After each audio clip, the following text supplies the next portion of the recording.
Bom dia, igreja. Que dia festivo, feliz, alegre. Que bom estar aqui com os irmãos. É sempre uma alegria para mim estar aqui com os irmãos, mas especialmente hoje, celebrando essa data tão importante de aniversário de ministério do pastor Fábio aqui nessa igreja. Que bênção. E é muito...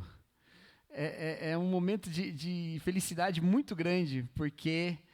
Não só porque é um dia alegre por si só, porque toda marca temporal traz a sua festividade, mas pelos frutos que o ministério do pastor Fábio traz, não é? Isso que foi dito aqui, de ser um pastor pacificador de uma igreja pacificadora, é um objetivo maravilhoso, mas é perceptível na sua caminhada, no seu ministério, no que Deus tem feito na sua igreja, através da sua vida, meu irmão. E eu quero deixar claro isso, o quanto eu te admiro como pessoa, como amigo, como ministro do Senhor, como eu aprendo com você. O Fábio, ele é incrível, assim, não tem como você ficar 5 minutos perto dele e não ser edificado de alguma maneira, você já percebeu isso, né? Ele falou 5 minutos aqui no microfone e eu já estou carregando para mim, eu sou o pastor pacificador agora, não quero nem saber. O Fábio falou, eu também sou. E como é bom ver o Senhor agindo na igreja através da sua vida, e eu realmente acredito no que Deus tem feito através da sua vida aqui. E acredito no que você tem feito aqui. Que Deus continue te abençoando, te fortalecendo. E eu trago hoje uma palavra que é uma palavra que é importante para mim. Então, nós vamos ficar conversando nós dois aqui, deixa esse povo aí só testemunhando. Brincadeira. É importante que a igreja saiba muito sobre teologia pastoral também. Não é só pastores que têm que saber sobre isso, porque a igreja tem expectativas sobre pastores, às vezes, que são irreais, né? Porque não entende o que se espera de um pastor, né? Ou então, não sabe direito quem é um bom pastor, às vezes, né? Então, vocês têm um grande privilégio de ter um bom pastor aqui, então vocês têm um bom modelo, mas às vezes as igrejas não sabem, chega gente nova que não tem essa experiência, né? Então, é bom que a igreja toda entenda um pouco sobre o que Deus fala aos pastores.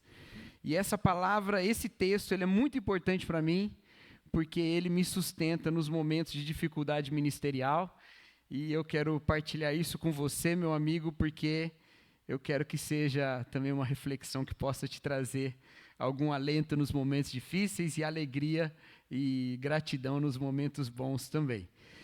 Eu quero falar sobre a palavra que o apóstolo Paulo trouxe aos pastores de Éfeso, que está lá em Atos, capítulo 20. Lucas registrou essa conversa de Paulo com os pastores de Éfeso. E essa é, basicamente,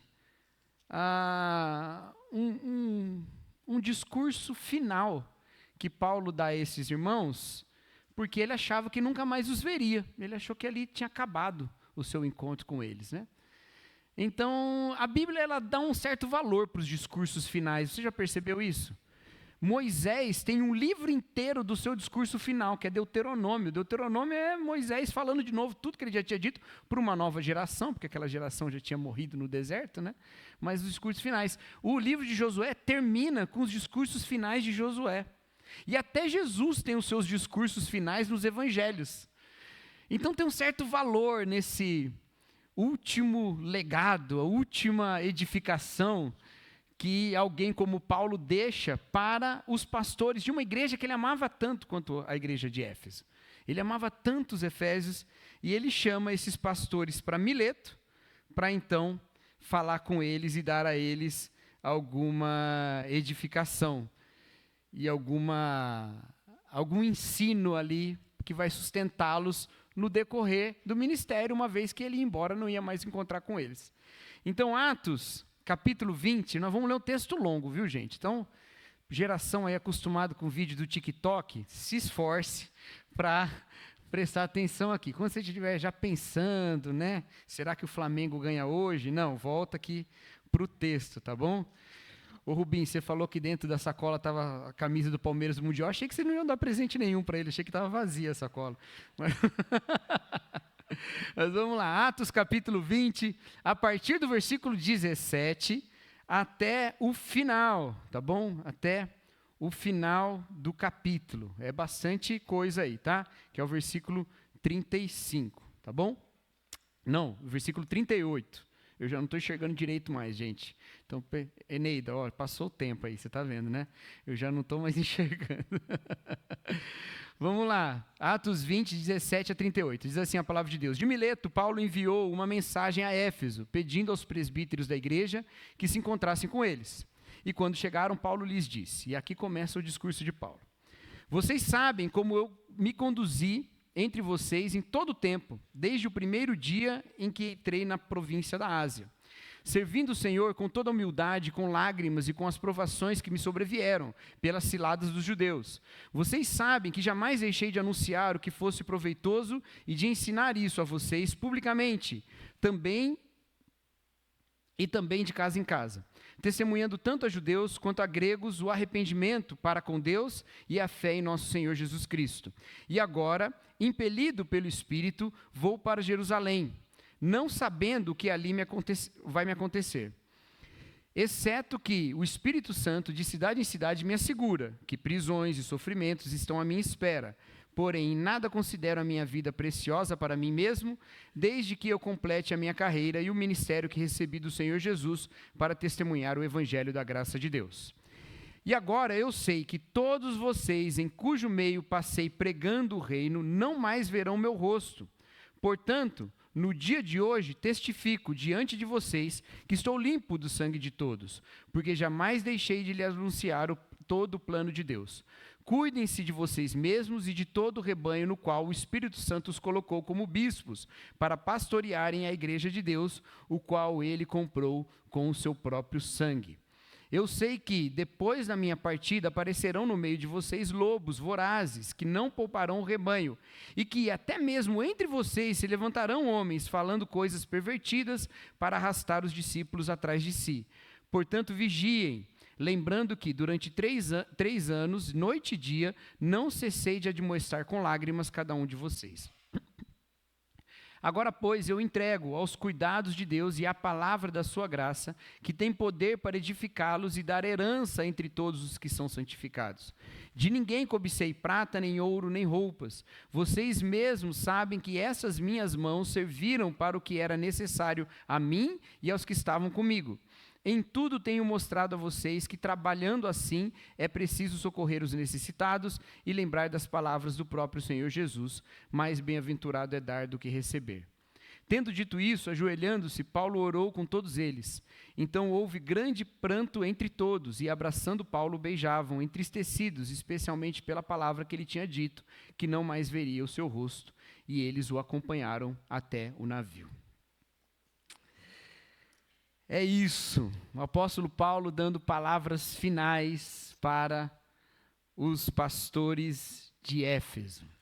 Os pastores, o texto fala presbítero, mas depois ele fala dos bispos e fala dos que pastoreiam. É por isso que a gente usa a palavra pastor para tudo na Igreja Batista, pela interpretação especialmente desse texto. Não que as outras igrejas estejam erradas, não podem fazer também, mas a gente, baseando nesse texto, chama só de pastor. Pastor tem uma experiência muito importante de lidar com o rebanho de Deus. E eu fiz você ler esse texto todo, mas a gente vai se concentrar em um versículo só, que é o versículo 28. Volta aí para o versículo 28. Cuidem de vocês mesmos e de todo o rebanho no qual o Espírito Santo os colocou como bispos para pastorearem a igreja de Deus, a qual ele comprou com o seu próprio sangue.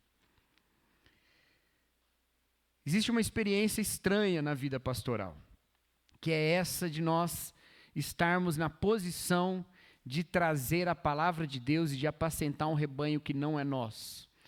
Existe um tipo de relação que é muito complicada. Primeiro, porque nós carregamos esse nome, pastores. E pastor é um nome pesado de carregar. Não porque fosse, especialmente no primeiro século, um título assim, muito honrado. Não, era uma profissão como qualquer outra.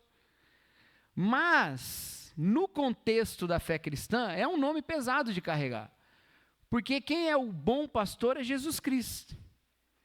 E não é raro que as pessoas peguem textos do pastoreio de Jesus Cristo, leiam e falam, o meu pastor não é assim. Ele não é Jesus, né? Ele não é. Ele está buscando ser, inclusive o cântico que a gente cantou agora, falando eu me lembrarei, fala, quero ser como Jesus, né? Ou vou ser como Jesus, alguma coisa assim, né? Então esse é o objetivo, mas todos nós estamos nesse objetivo, e todos nós sabemos que nós não somos Jesus. Nós carregamos esse nome pesado, e essas expectativas às vezes colocam sobre nós a necessidade de cumprirmos elas, de correspondermos a elas.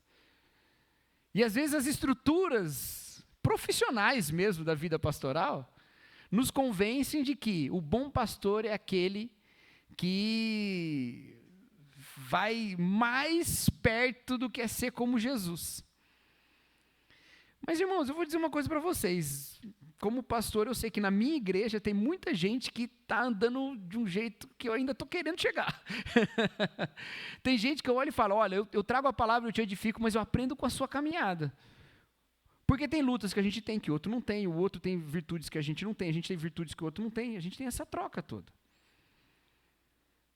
E nem sempre a gente está na nossa melhor maneira, no nosso melhor dia, nem sempre a gente está com o nosso coração no melhor lugar. Por isso a gente pede que eu sempre me lembre. A música foi perfeita aqui para a mensagem de hoje. Paulo tinha esse entendimento, e ele fala de um jeito que pode parecer que ele está entrando nesse tipo de conversa, porque ele fala assim, olha, eu não sou responsável pelo sangue de ninguém, eu cumpri minha parte.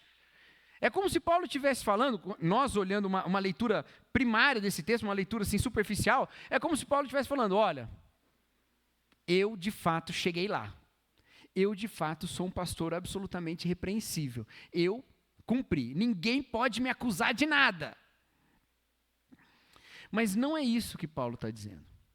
Porque em outras passagens ele deixa muito claro que ele é pecador. E um pecador que luta com muitas questões. Ele chega a falar que ele é o principal dos pecadores. Ele diz a batalha que envolve a vida de todo cristão. O bom pastor não começa com essa consciência de que ninguém pode acusá-lo de nada. Não. Qual é a consciência de um bom pastor e qual é a fé que sustenta o ministério?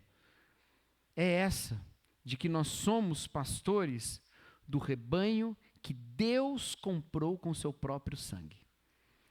Isso é muito importante, meus irmãos, muito importante. Isso é o que sustenta o nosso ministério. Entender que o rebanho é de Deus porque Ele comprou com seu próprio sangue, é dele, não é nosso. Isso vai inclusive, e eu já vou trazer esse tema, que não vai ser o tema aqui, mas quero incluí-lo. Isso, inclusive, é a consciência que faz com que pastores não se tornem tiranos. Se você prestar bem atenção no texto, ele fala, cuidem de vocês mesmos. Eu já vi esse texto sendo usado às vezes para dizer assim, pastores, cuidem de vocês mesmos, façam terapia, né? É uma coisa importante também, inclusive, né? Tudo isso é importante, mas não é exatamente sobre isso que Paulo está falando aqui. Essa prática, ela será uma conclusão secundária desse cuide-se de você mesmo. Mas o cuide-se de você mesmo aqui é cuide-se para não se tornar um lobo. Porque em seguida ele fala, levantarão entre vocês homens perversos, que vão distorcer a verdade. É um discurso de despedida muito duro de Paulo aqui. Ele, diante dos pastores, falando, olha, tem uns 2 ou 3 aqui que vão virar lobo. Esse cuidado de cuidar de si mesmo é o cuidado para não se tornar um lobo. E a gente não se torna um lobo como? Lembrando de que Deus comprou com sangue. E não com sangue do rebanho, com sangue dele. É uma entrega de Deus. E essa entrega de Deus mostra algumas coisas sobre a igreja para nós. E eu vou falar 3 coisas que o sangue de Deus, e eu acho maravilhoso que esse texto fala, Deus comprou com seu sangue, Jesus é Deus, é o sangue de Jesus, e Jesus é Deus, Deus comprou com seu sangue. Tem 3 coisas que esse sangue de Jesus na cruz, pela igreja, nos ensina sobre a igreja. Primeira coisa que o sangue de Jesus na cruz nos ensina sobre a igreja, ensina que a igreja é preciosa, que ela é valiosa. Isso pode colocar sobre o pastor uma responsabilidade muito grande. Gente, não tem nada mais superfaturado do que a igreja, fala a verdade. Porque não tem nada no mundo que você pague com o sangue de Jesus, que você compre com o sangue de Jesus. E não tem nada que você possa utilizar, não tem riqueza no universo que somada possa dar o valor do sangue de Jesus. O sangue de Jesus na cruz pela igreja mostra o valor da igreja. Isso pode colocar a responsabilidade sobre o pastor, porque ensina o pastor que ele está cuidando de coisa muito valiosa para Deus. É como uma pessoa muito rica que tem uma obra de arte assim, de valor inestimável, e que fala para um dos seus funcionários: olha, cuida aqui dessa obra, leva ela daqui para lá, faz essa viagem, mas olha, ela é impagável, ela não tem museu no mundo que possa ter essa obra. Leve lá para aquele lugar que eu quero que você leve lá, e cuidado, toma muito cuidado. A consciência de que a igreja é preciosa, ela pode colocar sobre os pastores um peso muito grande. Porque pode dizer assim: você está cuidando de uma obra que custou só o sangue de Jesus. Se você quebrar, vai fazer o quê? Vai derramar o seu sangue, que não vale nada? Mas eu gosto sempre de trazer esse ponto quando eu penso nesse texto, porque ele também nos traz um outro tipo de entendimento. O entendimento de que nós não estamos lidando com uma obra sem propósito. Nós não estamos lidando com um métier desimportante. Sabe, pastores são desvalorizados às vezes na sociedade. O dia que eu fui ordenado, né, no sábado, aí no domingo teve o culto, né, culto de domingo, né, o meu primeiro culto como pastor ordenado, né, e na segunda-feira eu fui dar aula na escola, né, que eu sou professor, fui dar aula na escola. E aquele dia na escola, 2 pessoas xingaram o pastor. Uma me ofendendo diretamente e outra ofendendo indiretamente, né? Porque uma das aulas que eu estava dando era sobre o movimento de direitos civis nos Estados Unidos. Falei que o Martin Luther King era pastor. Um aluno falou assim: então é ladrão. E aí um professor, colega, a diretora falou: olha, ele é pastor agora, né? Aí o professor falou: ih, vai roubar o povo também? Assim, na minha cara. Pastores, eles são desvalorizados na sociedade. E não vou dizer que não existe motivo para isso. Até porque, como o Fábio falou aqui, a gente não está procurando essa honra. Mas para nós é importante que a gente se lembre sempre que a nossa atuação, ela é significativa. Ela é significativa.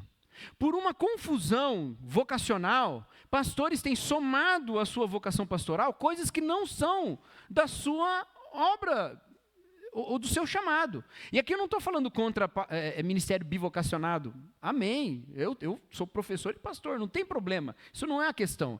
A questão é achar que, ao invés de agir de maneira pastoral, apacentando a igreja, o pastor precisa acumular outras coisas para chegar no mesmo resultado. Ou seja, para dar um exemplo bem claro, não basta eu ensinar para a igreja o que a Bíblia diz, o que Deus quer que ela faça. Eu preciso também ensinar quem ela tem que votar. Peraí, mas isso não é meu chamado. É porque eu acho que é tão desimportante eu falar no domingo para as pessoas, e é tão mais importante eleger um candidato, que eu vou somar a isso. Não, esse não é o nosso chamado. Esse não é o nosso chamado. E isso vem de nós desvalorizarmos muitas vezes o que é o ministério pastoral. O ministério pastoral, ele é importantíssimo. O meu pai conta do encontro que ele teve com o pai dele quando ele falou que ele ia ser pastor. O pai dele pastor também, eu também, né? O pai, vocês entenderam. Ele conta, já fiz uma confusão aqui. Ele conta, e ele falou a mesma coisa para mim quando eu conversei com ele. Estava aqui nessa igreja quando me senti chamado por Deus, cantou o hino, meu Senhor sou teu, tua voz ouvi ao chamar-me com amor. Eu falei, é isso. Aí fui, é meu hino preferido, entre os meus preferidos, né? Tem alguns, mas esse é um dos meus preferidos. Quando eu conversei com meu pai, ele falou a mesma coisa que o pai dele falou para ele. Falou assim, você está escolhendo a vocação mais importante do mundo. Ok, eu não sei se eu concordo totalmente com isso, mas ela realmente é muito importante. Talvez se eu fosse falar para um filho meu que fosse para o ministério, eu diria assim, você está lidando com o que há de mais precioso no mundo. Porque o que há de mais precioso no mundo são pessoas pelas quais Jesus Cristo morreu. Não tem nada mais precioso que isso.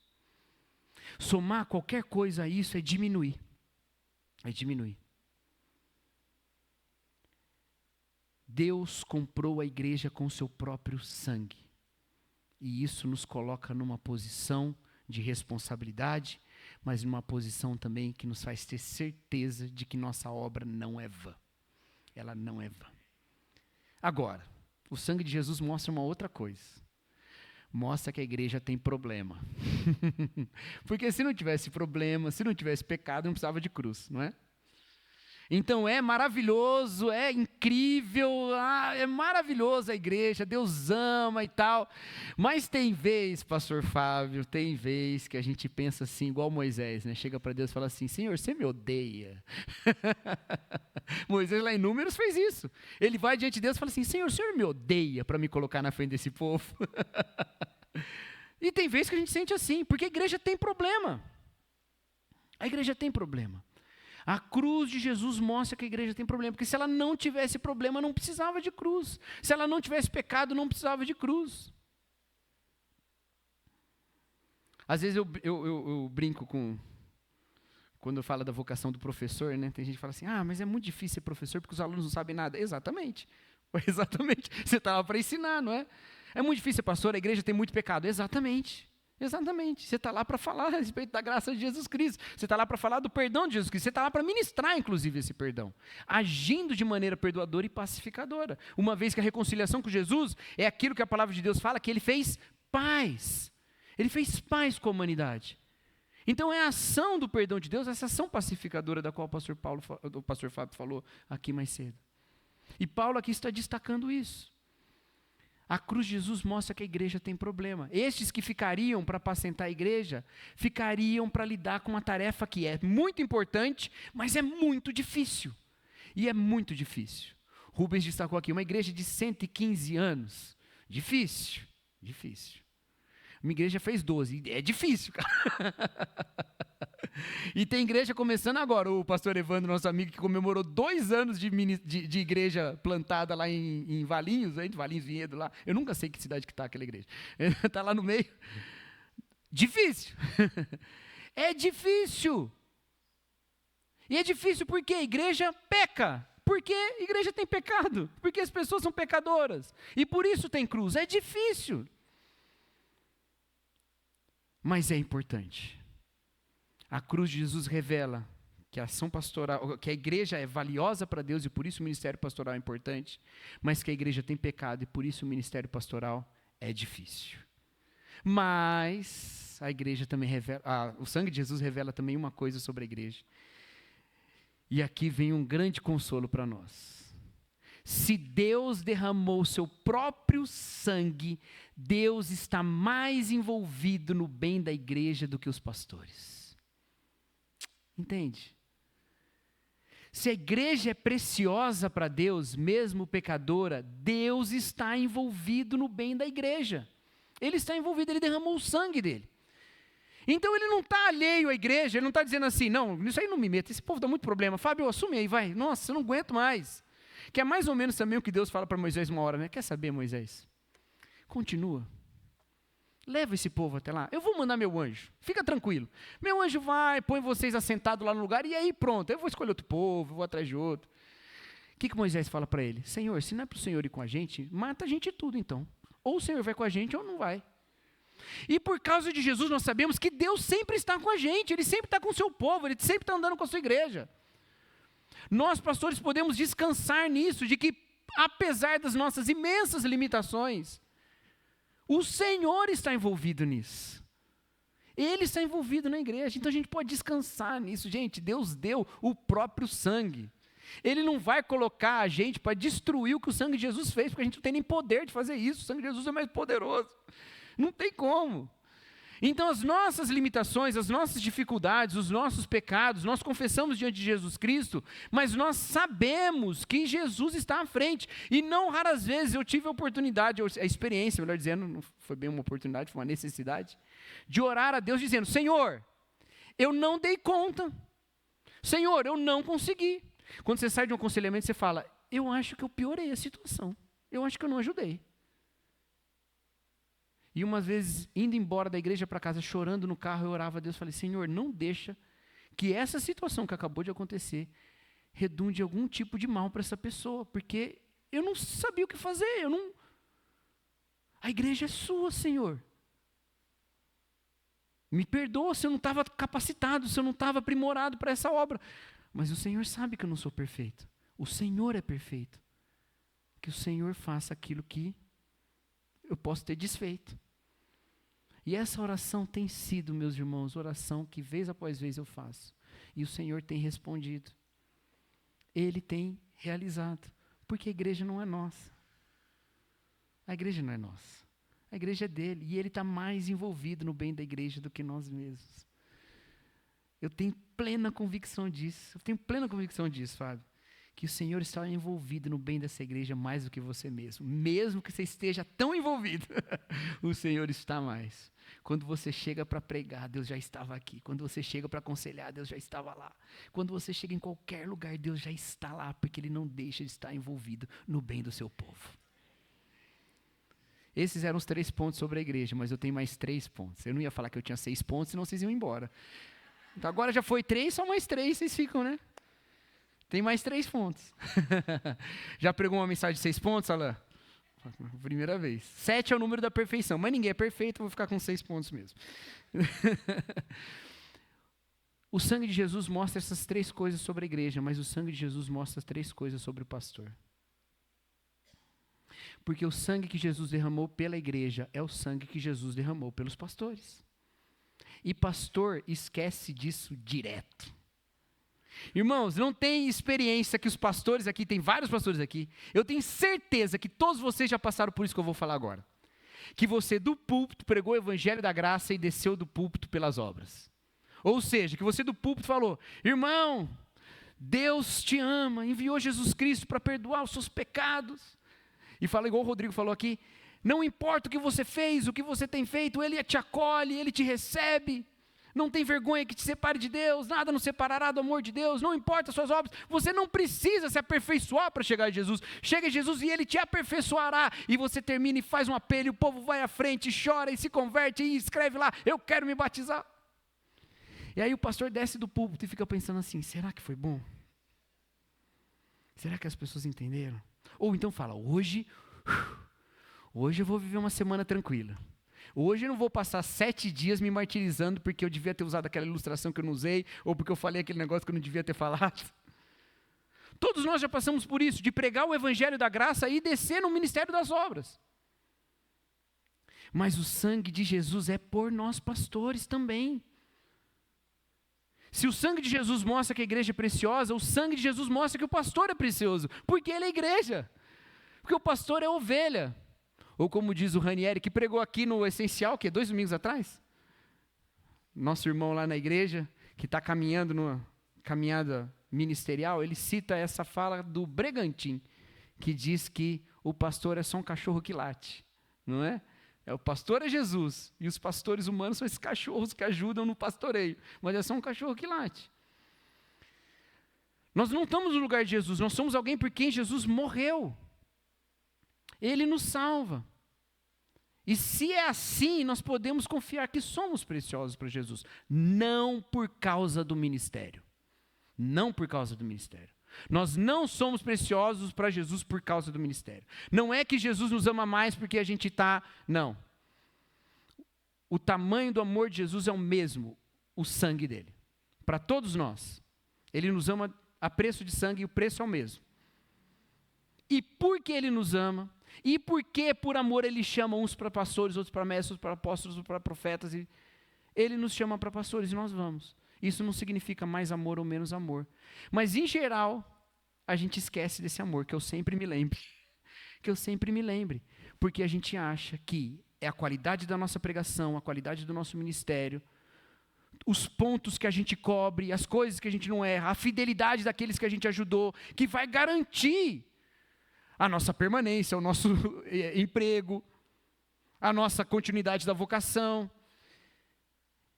E nada disso é mais importante do que o fato de que Deus nos ama em Jesus Cristo. Deus ama os pastores. Deus ama os pastores. O sangue de Jesus mostra que a igreja é preciosa. O sangue de Jesus mostra que os pastores são preciosos. O sangue de Jesus mostra que a igreja tem problema. O sangue de Jesus mostra que pastores têm problemas. Viu, igreja? Pastores têm problemas. Não são super crentes, super heróis, super humanos. Não são. Pastores têm problemas. Se não fosse assim, Paulo não precisaria falar, cuidado com vocês, porque entre vocês vão surgir lobos. Não precisava Paulo falar, olha, atente, falando para Timóteo, que foi citado aqui também. Falando para Tito, seja você exemplo de boas obras. Ou falando sobre os outros, que na liderança se afastaram de Deus, começaram a pregar inverdades. A vida pastoral, ela tem tentações, como todas têm. Tentações que são específicas. Cada tipo de vida tem tentações mais específicas, né? E a vida pastoral tem suas tentações também. E pastores lutam com isso. E por isso o sangue de Jesus nos coloca na consciência de que temos pecado. E porque temos pecado e porque somos imperfeitos, clamamos pela plenitude de Jesus naquilo que somos incompletos.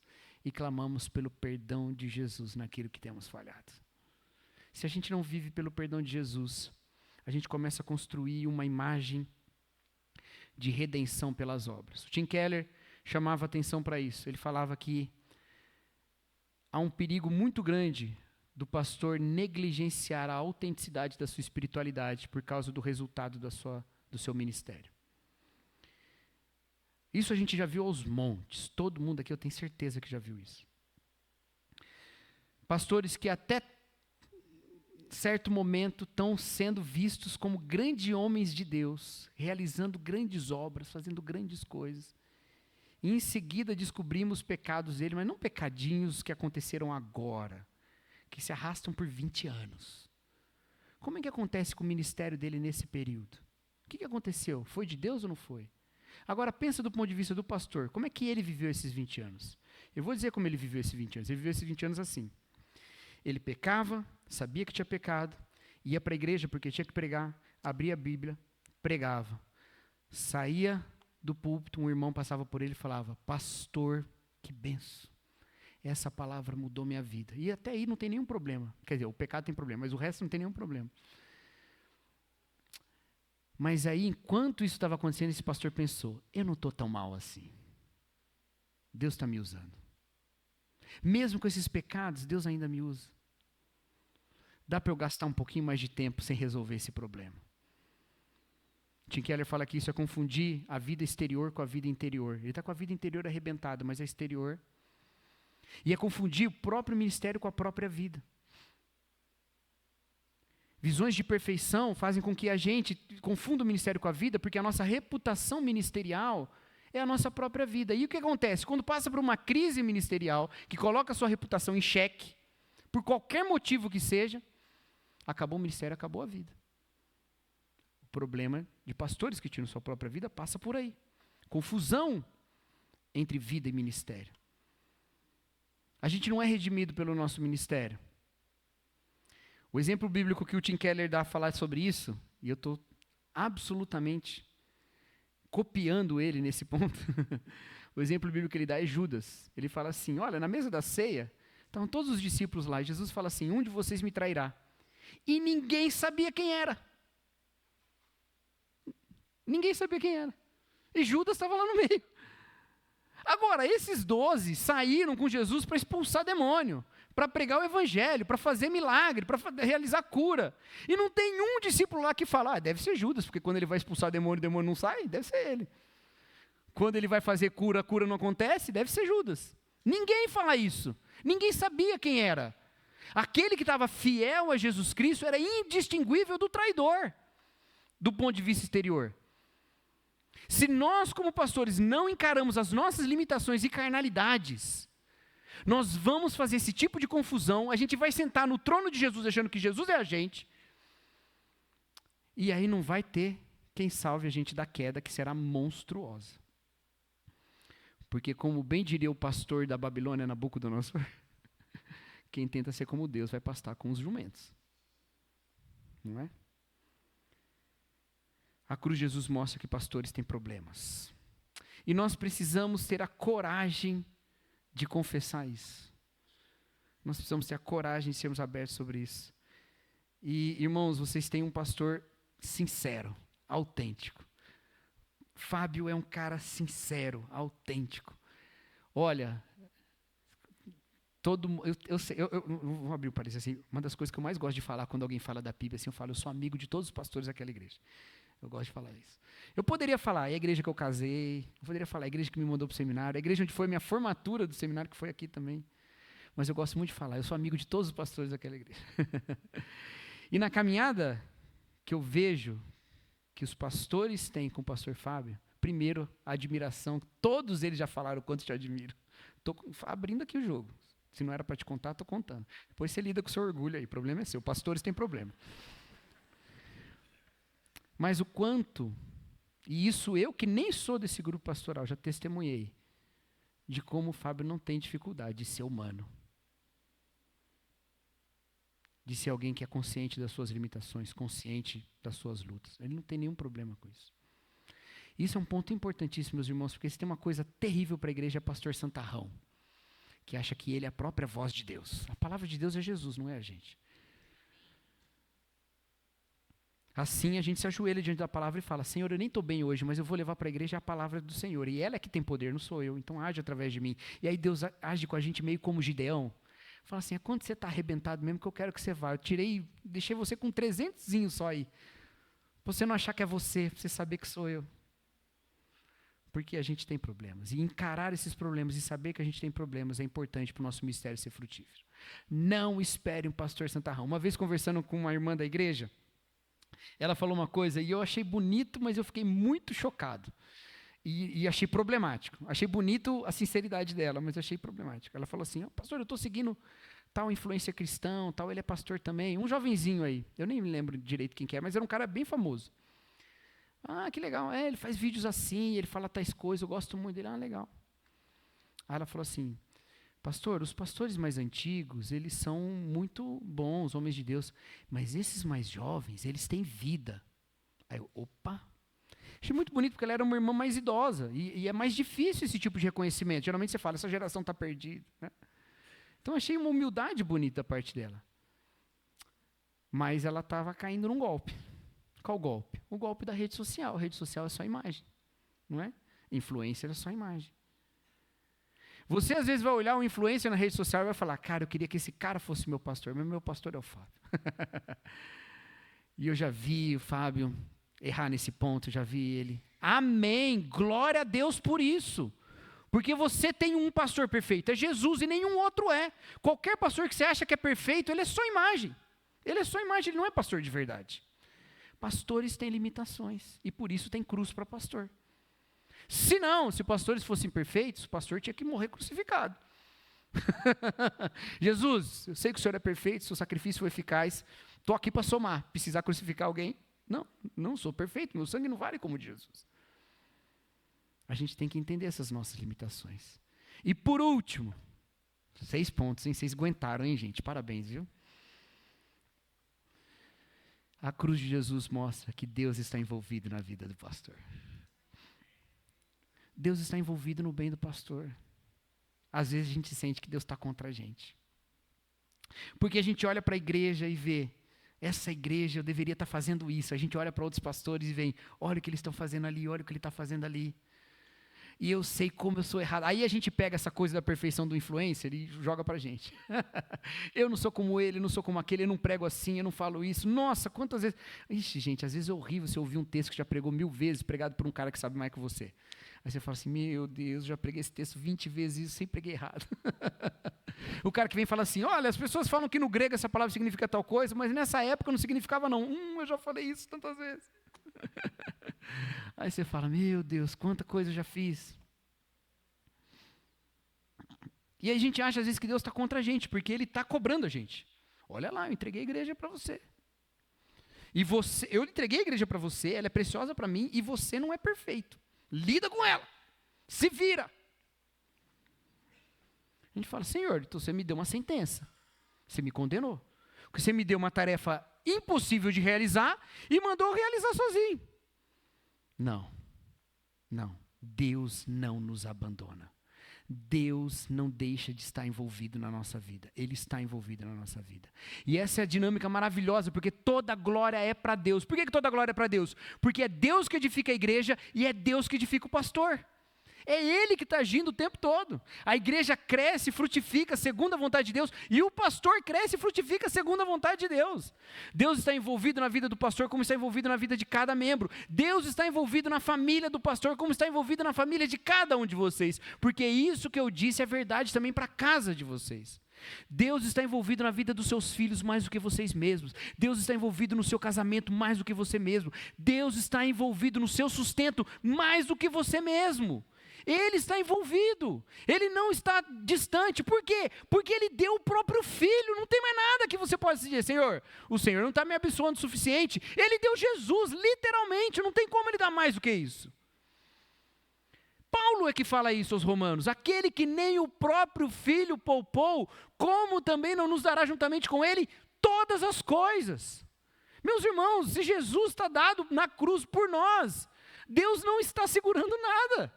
Se Ele deu Jesus Cristo, o que mais Ele não dá? O que mais Ele não sustenta? O que mais Ele não edifica? Então a gente confia em Deus. Deus está envolvido nas nossas vidas. Deus está envolvido na vida do pastor. Deus está envolvido na sua vida, Fábio. Ele está te abençoando, Ele está te sustentando. E no momento que você achar que não tem sustento, lembra que Ele está lá. Que eu possa me lembrar sempre.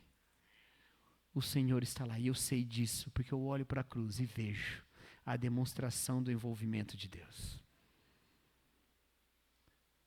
Qual é a soma disso tudo? A soma disso tudo é que a gente tem um campo para milagre. A igreja é um baita campo para milagre.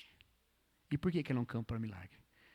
Porque Deus pegou a pior matéria-prima, que é o homem pecador, para constituir o seu reino perfeito. E nessa dinâmica, consciente das nossas limitações e atentos na ação de Deus, sabe o que a gente descobre? A gente experimenta o agir de Deus no meio do povo e na vida do pastor. E aí o que brilha não é a habilidade do Fábio para pregar, que prega muito bem, já pregou na minha igreja inclusive. Não é a habilidade para administrar, não é a habilidade para dirigir uma assembleia. O que brilha é a graça de Jesus Cristo, que fulgurante aparece, apesar e através das nossas limitações. Paulo, escrevendo aos Coríntios, diz assim: nós temos um tesouro guardado em vasos de barro. E o incrível não é ele dizendo assim: gente, precisava ter uma caixinha melhor para esse tesouro. Não é isso. Não é como o presente de vocês, que trouxe uma sacola mais valiosa do que o próprio presente. Não é isso. É o contrário. Você está arrependido já, né, Rubinho, de aceitar essa piada? É o contrário. Mas Paulo diz o seguinte, que isso só destaca o valor do tesouro. O fato de estar em vaso de barro só mostra quão mais brilhante o tesouro. Não atente para o invólucro, atente para o tesouro, para o evangelho. E é assim que na igreja, que não se vê como superior ao mundo, mas se vê como dependente da graça de Deus, e na vida do pastor, que não se vê superior à igreja, mas se vê como dependente da graça de Deus, a graça de Deus brilha. E aí o testemunho do evangelho é autêntico, porque você não sai pregando para as pessoas assim: aceita Jesus para ser bom como eu. Você fala: eu sou ruim, mas Jesus é bom. Você é ruim também, mas Jesus também é bom. Ou então aquele hino maravilhoso. A gente pode cantar ele aqui no final? Acho que o pessoal consegue, né? Você não vale nada, mas eu gosto de... Não, brincadeira. Mas você não vale nada, mas eu gosto de você. É isso que Deus falou para a gente. Mas Ele nos deu Jesus Cristo. E nós estamos acolhidos em Jesus. Amém, meus irmãos? Vamos orar? Que o Senhor nos abençoe. Eu não sei o que vai vir depois. Não precisa tocar essa música não, tá? Não sei. Vamos orar, queridos. Senhor nosso Deus, obrigado, Pai, por essa igreja que há tantos anos abençoa essa cidade, ó Pai. Obrigado a Deus, porque o Senhor tem feito dela uma luz que brilha a sua graça. Num tempo de conflito e guerra, como foi dito aqui, o Senhor coloca aqui esse oásis de paz, ó Deus. agradeço, ó Pai, pela vida do pastor Fábio, por esses 10 anos de ministério, por esses 10 anos de bênção do Senhor através da sua vida aqui nessa igreja. E pedimos, ó Pai, que o Senhor conceda a ele todas as bênçãos espirituais que recebemos através da cruz. Que ele sempre seja consciente, ó Pai, de como é sustentado pela cruz do Senhor, ó Pai. Que ele possa, ó Deus, mais e mais se descansar no conforto do acolhimento da Tua graça, ó Pai, para assim agir com alegria e gratidão. Que o Senhor abençoe a sua família, ó Pai, que seja sempre um lugar onde a glória do Senhor habita, onde a graça do Senhor esteja presente, fluindo como um rio. Abençoe, ó Pai, todas as suas atividades e dê a Ele também, ó Deus, alegria e descanso, aproveitando da boa criação do Senhor em cada tempo. Abençoa essa igreja, ó Pai, através da vida do seu pastor, mas também através do Supremo Pastor diretamente, alimentando, apacentando, sustentando e vivificando esse povo. E que assim, ó Deus, o Senhor seja louvado na nossa vida. Essa é a nossa oração em nome de Jesus Cristo. Amém. Obrigado, Cacau.